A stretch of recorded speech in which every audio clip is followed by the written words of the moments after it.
What's up, people? Welcome back to Chris Chats Comics. My name is Chris Gonzalez, and I'm back again for another episode, Trade Talk Tuesdays. And this week, I'm going to be discussing one of my favorite indie series from Image, and that is Kaya. This is Book 5, aka Volume 5. And yeah, if you haven't been reading this series, you definitely need to. So stay tuned. So in this series, Trade Talk Tuesdays, I discuss and highlight either one or a couple collected editions that either recently came out or that are in my collection. And yeah, just like go over them, similar to what I do in single issue Sundays, but again, just highlighting one collected edition. And it doesn't have to be a trade paperback. It could be either a hardcover or graphic novel or whatever. But yeah, like I mentioned in the intro, I'm going to be going over Kaya Book 5. And this series is written by Wes Craig, and he also does the artwork and the design work, and the colors are by Jason Wordie, and Tom Napolitano does the lettering, and Erica Shantz does also design work and production. So yeah, so some backstory or context for Kaya. I first discovered the writer and the artist Wes Craig through his series with Rick Remender, and that was Deadly Class. I love Deadly Class. It's one of my favorite comics by Rick Remender, and the artwork by Wes Craig just really elevated that story.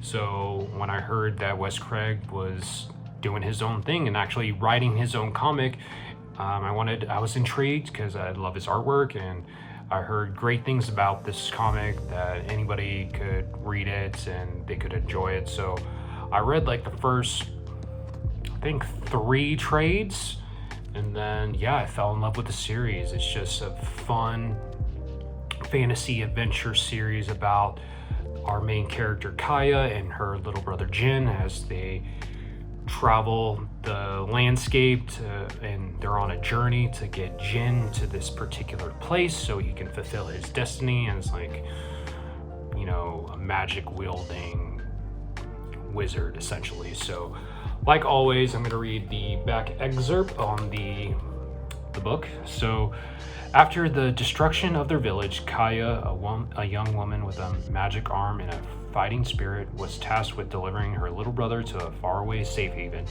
There, he's destined to discover the secret to overthrowing the all-powerful empire that destroyed their home. Now, when Kaya, Jin, and their new ally, Razel, encounter the cruel reality behind the robot empire's power, they must choose whether to run or to fight. Sacrifices will be made, and the bond between brother and sister will be put to its ultimate test in Kaya and the Slave Mine 7. And this particular trade paperback collects Kaya issues number 25 through 30. And yeah, again, like I mentioned, been loving this series. It's very fun. I believe it's anybody could pick this up and read it, no matter if you're into fantasy, if you're into that adventure type of story with heartfelt moments and great character development and just familial bonds between a sister and a brother. And I honestly just recommend this book. It's really fun.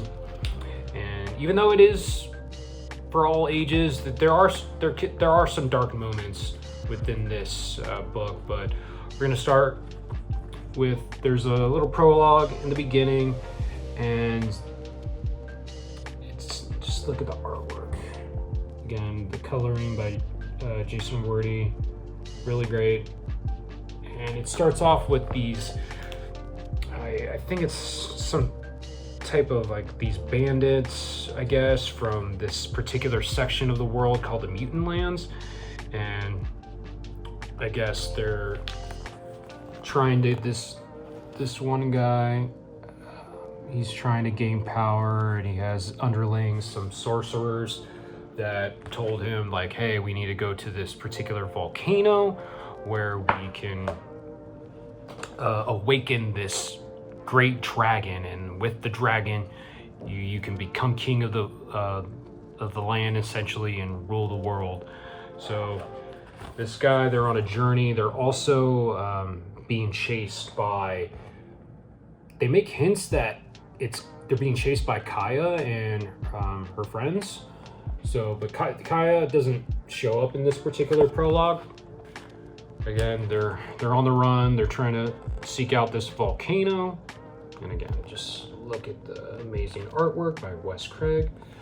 So eventually, they reach the edge of this volcano, and again, they're on the run by this guy and his army. They're surrounding him, and this is the main guy. I forgot what his name was, but the sorcerer, he essentially activates the volcano, and something happens, and the two sorcerers actually team up because they were being mistreated by their leader. And so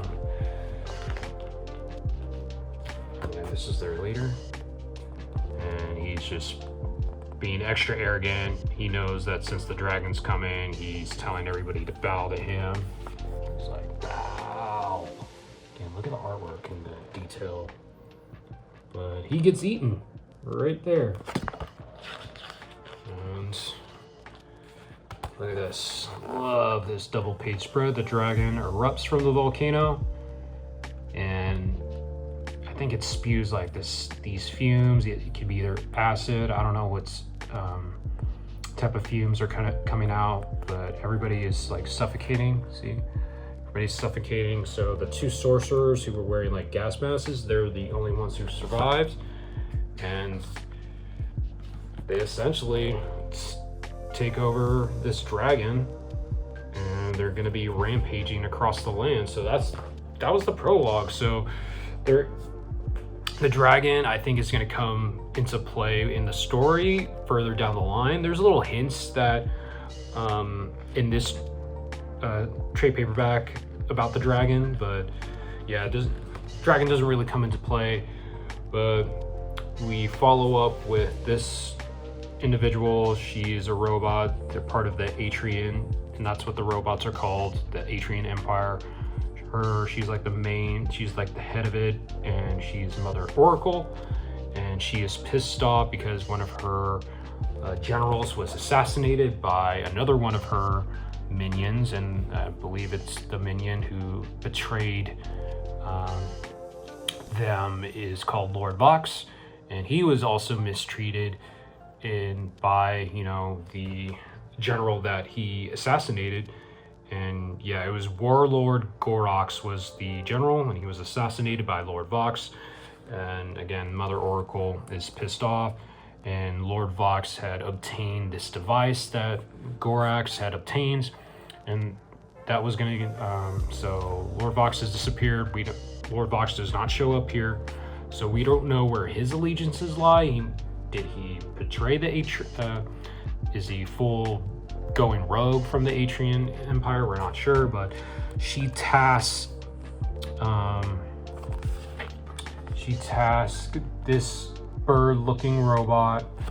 What is Axine? Axine is this bird is called Axine, and she has tasked the bird to track down the device that Lord Vox has taken.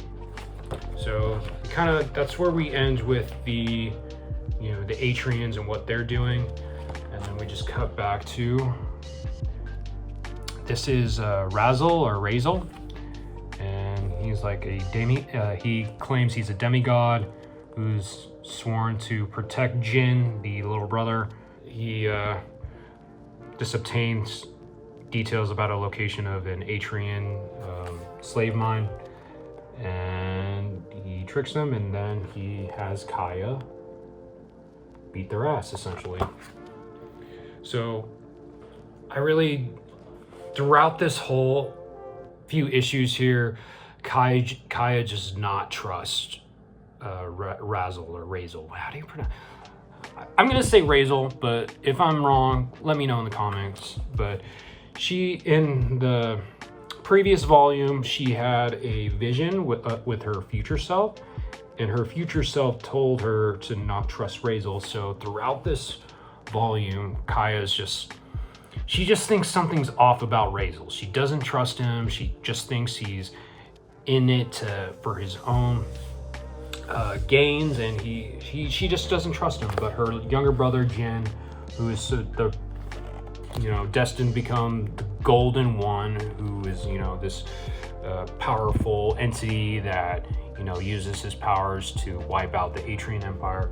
So Kaya's task from her homeland was to take Jin to this island called Monk Island, so he can learn and he can get more powerful and master his powers.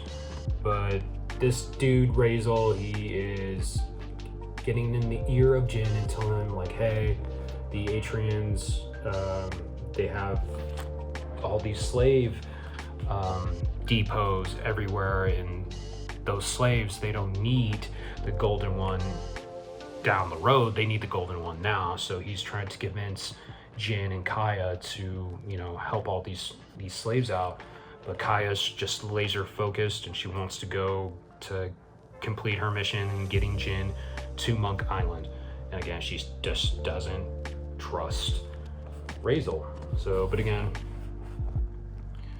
very, very great artwork by Wes Craig. It just has like this whimsical effect, and it just fits the overall tone of the story, and I really appreciated that. So I'm curious to see again Razel's true intentions. They're not revealed here. We'll probably get that down the line. Is he on the side of good, or is he being nefarious? We don't know. So in that, again, Kaya, she doesn't know that either. So, and I like this area where, again, Razel's talking shit about Kaya's family. Apparently, he's telling Kaya that he knows a lot about her mother and her father, and he's pretty much talking shit. He pretty much said, like, your father, what led to his demise is he didn't listen to Razel, essentially. And it looks like that Kaya is gonna throw her spear and try to kill Razel, but in the next page it just cuts to them around the campfire, and she had used her spear to hunt a snake for them. So I like that transition. And then Razel and Jin, they go to this dark realm to work to train Jin's powers, and I like how Wes Craig, he changed the art style to fit that. And so essentially Razel tells Jin like, hey, like, you're powerful, but you're using your own life energy for your magic, and that's why every time you use your powers, you can only use them for a brief time, because you use all your energy and you pass out. So again, I thought that was artwork was cool, and I like the use of like blacks in here. And then right as they get out of the realm, Jin has like a vision of that dragon from the prologue, and he doesn't know what it means. But yeah, so like I mentioned, Razel, he's just telling Jin like, hey, in order for you to become more powerful, you essentially need to make some sacrifices and use life energy from other living beings, essentially. So you see where they have like different dead animals around them. So Jin, he doesn't know how to feel about that, because he thinks all life is precious. So yeah, I just thought that was interesting, and so we'll see like how that will come into play later, where we'll will Jin become more ruthless as he gains in power, you know? So, and they come across this slave camp, the slave mine that the Atrians have built, and Razzle, they're trying to come up with a plan to free the slaves. And then, second chapter, we go back to the two sorcerers from the prologue. They are riding the dragon, and they're just going through I think they're still in the mutant lands, and they're just rampaging throughout and laying waste to anybody who opposes them. So, we cut to this dragon. So how will this dragon come into play? We don't know. I think this is the last bit with the dragon. But then we get to, again, Razel and Jin have like an Anakin Palpatine type of relationship where I feel like Razel, he's on the dark side. Did you ever hear the tragedy of Darth Plagueis the Wise? No. I thought not. It's not a story the Jedi would tell you. I feel like he's on the dark side, trying to manipulate Jin into doing what he wants him to do. So again, we just cut to the slaves and how they're being treated by the Atrians. So then we cut to Jin. He has transformed himself into a bird, so he's just scoping out the layout of this mine. And meanwhile, Kaya and Razel, they're just discussing what the plan is, what they hope to do, and Razel, again, Jin just does not trust Razel. And they're like debating their own philosophies with one another, and so I liked how the conflict, you can see how the tension has been built between the two and how they're trying to, essentially raise Jin.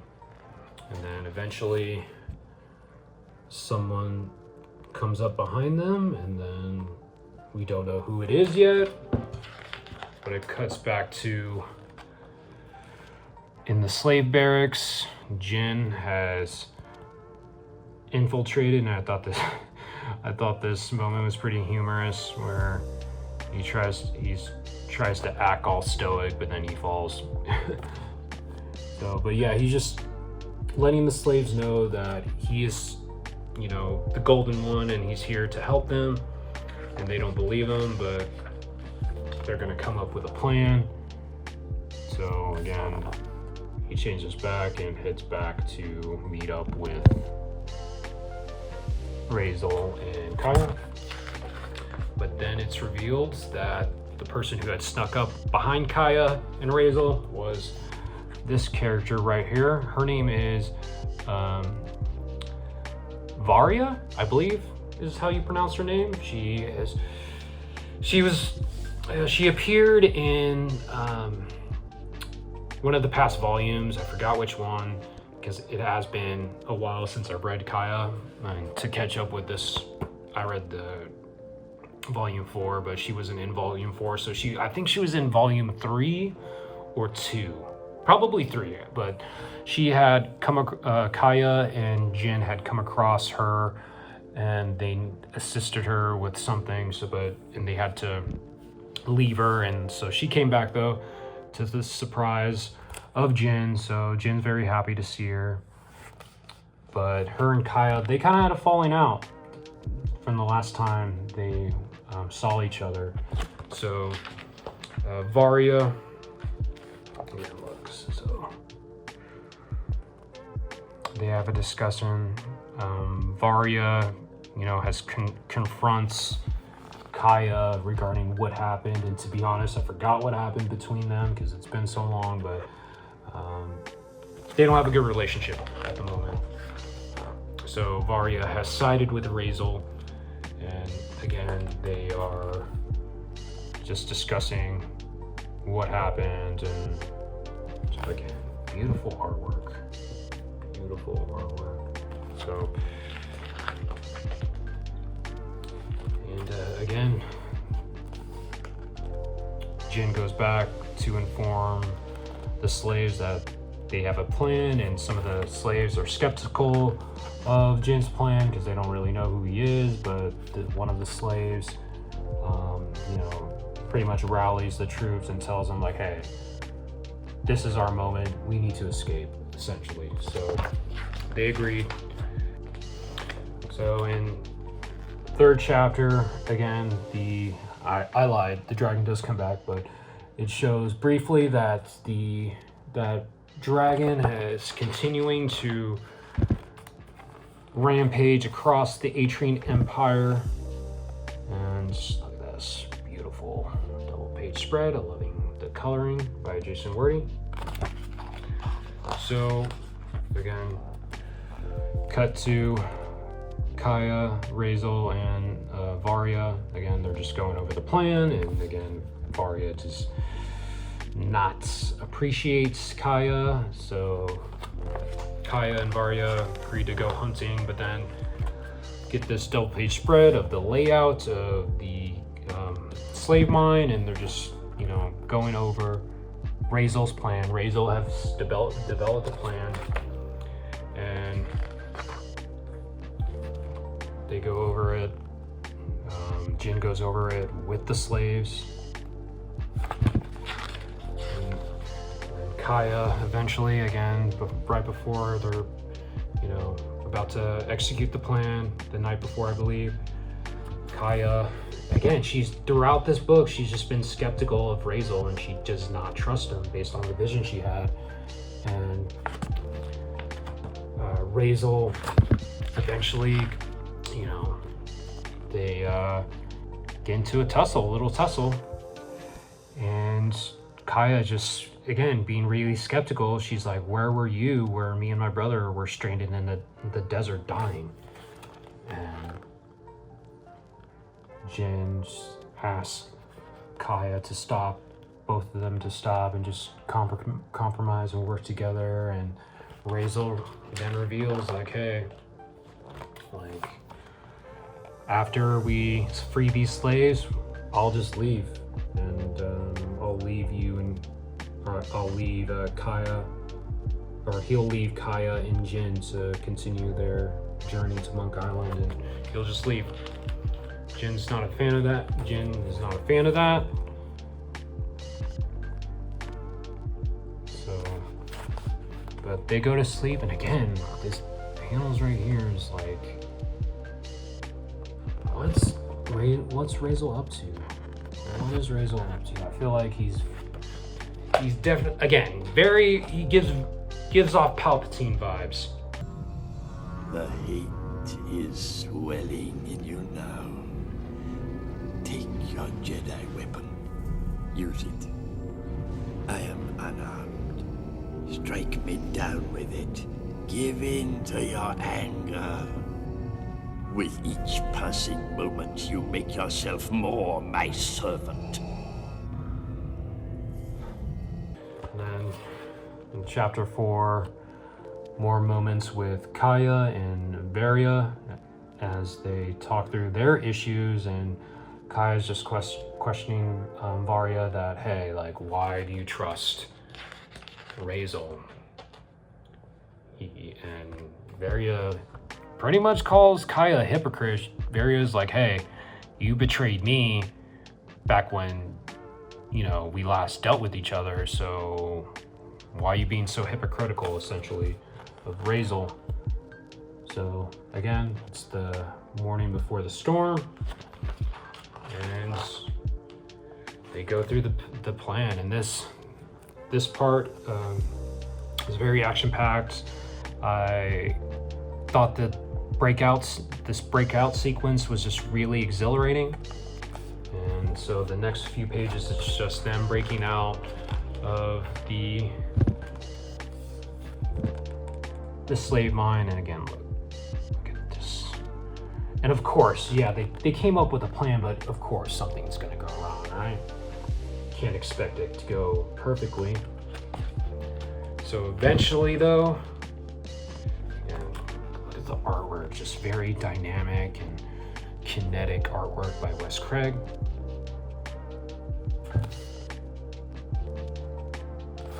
So Varya, she gets trapped in between one of the two towers, and so she's stuck. They're shooting arrows at her, so she has to climb up to one of the towers. Again, meanwhile, all the chaos is ensuing in this slave mine. And the slaves are just trying to escape. And then eventually, this was heartbreaking. Eventually, this robot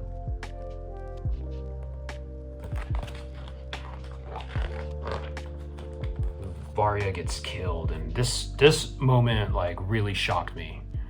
I didn't know they would go there, and Jin was just devastated. And it's great. Look at that.